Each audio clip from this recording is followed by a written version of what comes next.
Confidence. Is it holding you back at work? When it comes to behaviors, mindsets, and habits that may be holding you back at work, your confidence matters.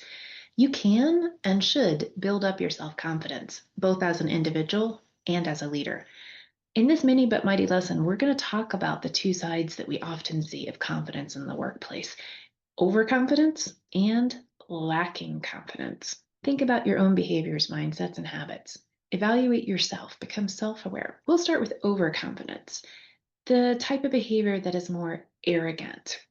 If you talk over people, or you know all the answers, you say all the answers out loud, perhaps you boast and brag about a lot of your accomplishments. What if you're unable or unwilling to work with others because they don't know as much as you do? Or if you talk people into doing things that they're not really ready to do, but you want to do them because you feel prepared and ready, those are all components of being overconfident at work. As Adam Grant describes it, you could think about confidence and competence. Confidence leans more towards certainty, quantity, really dominating the atmosphere, the energy. Competence is credibility, quality, and elevating the energy and atmosphere. When you feel very confident and maybe you're trending towards overconfident, what's something that you can do? Pause and notice, of course, take a breath, and challenge yourself to do things that you are unfamiliar with. Add variety and challenges to your plate so that you are concentrating on learning new things or really upping your skill level. The opposite side of this is lack of confidence. And I'm not talking about when we're trying something new and we just generally feel unsure and insecure. That's pretty common for everybody. This is more about that pervasive mindset that shows up during very specific parts of your work and life where you maybe shrink or avoid, deny, or maybe even ridicule.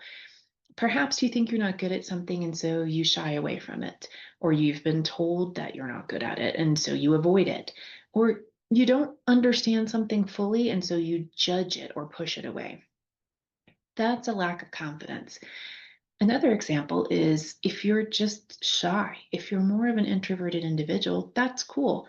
But the way to balance that behavior is to be confident despite being shy. So I'll give you an example. I worked with a wonderful individual who was very quiet. In most meetings and conversations, they waited their turn, they waited to be called on. But when they were called on, they absolutely had all the data, sometimes more than you'd ever need. They were very credible, even though they were very quiet. And so while quiet can be construed as lack of confidence, if you make an effort to really balance it, to show up with a clear, present voice and knowledge when you do have the opportunity to speak, you'll create credibility instead of the perception that you aren't confident. Vanessa Van Edwards has some interesting ideas about how you can create a ritual or a routine that helps you really build your confidence. So some examples that she shares are: choose clothes that make you feel good. Pre-plan your stories. Envision the conversation, what it's going to feel like, what you're going to say, what the outcome will be like.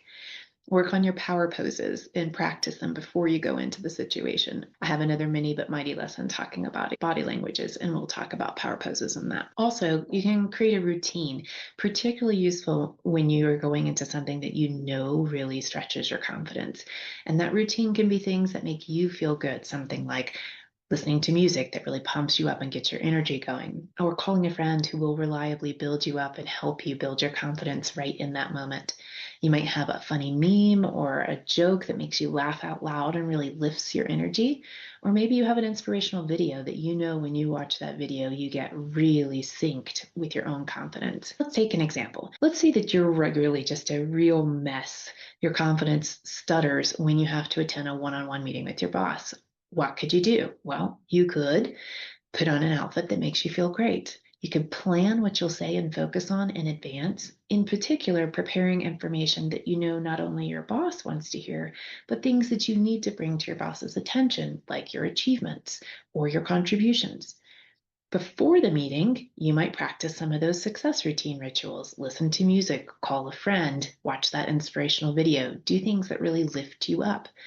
And envision how you want that conversation to go. What is the outcome of the conversation? Think about it in advance. The other thing that can really help you that can create a sense of confidence because it takes the pressure off of you is to be curious. Ask them questions, tell a funny story, engage with them. When you do that, you present a sense of self confidence and you create interest in yourself. As always, start by leading yourself.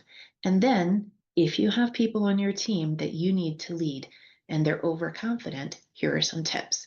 Determine if their behavior is actually negatively impacting other people. Some people have a big, bold, arrogant, confident attitude, but they don't use it to diminish or harm others. If you have somebody who really is negatively impacting themselves or people on the team, coach them one on one for corrective behaviors. The other things you can do are have them teach other people about the things that they're really confident in. You can also give them stretch goals and opportunities that really challenge them and take them out of their comfort zone. When it comes to leading people who are less confident, you want to make sure that you are making room for everybody's voice to be heard and work with them one on one or in small group settings. Don't forget to ask them how and when did they feel comfortable speaking up. Some people will tell you, I'll never volunteer, but if you call me by name, I'm happy to answer. So work with individuals to see when and where they feel comfortable. You can train and coach them, help them identify behaviors of people that they really admire, and teach them to act like or emulate those behaviors. You can also tap into their expertise. Some people really come alive when they're talking about something they're passionate about and they know well. You could also do the same thing that we talked about with overconfident people. This comes from research that says anybody who teaches somebody else something, even when they don't know that thing very well, they build their self confidence and they learn more about that thing because they're teaching somebody else. You can also build their self confidence by commenting on things they do well.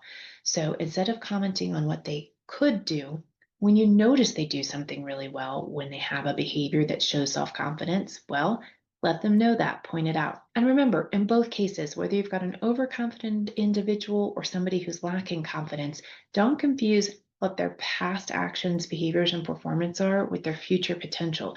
You can coach people to better performance and outcomes. I have another video that talks about how you can build self confidence. I'll put the link in the comments. If it's something that you want to work on, consider watching that video. You can also go to bossatthehelm.com tools, and there's a resource that you can download with tips to practice building your self confidence.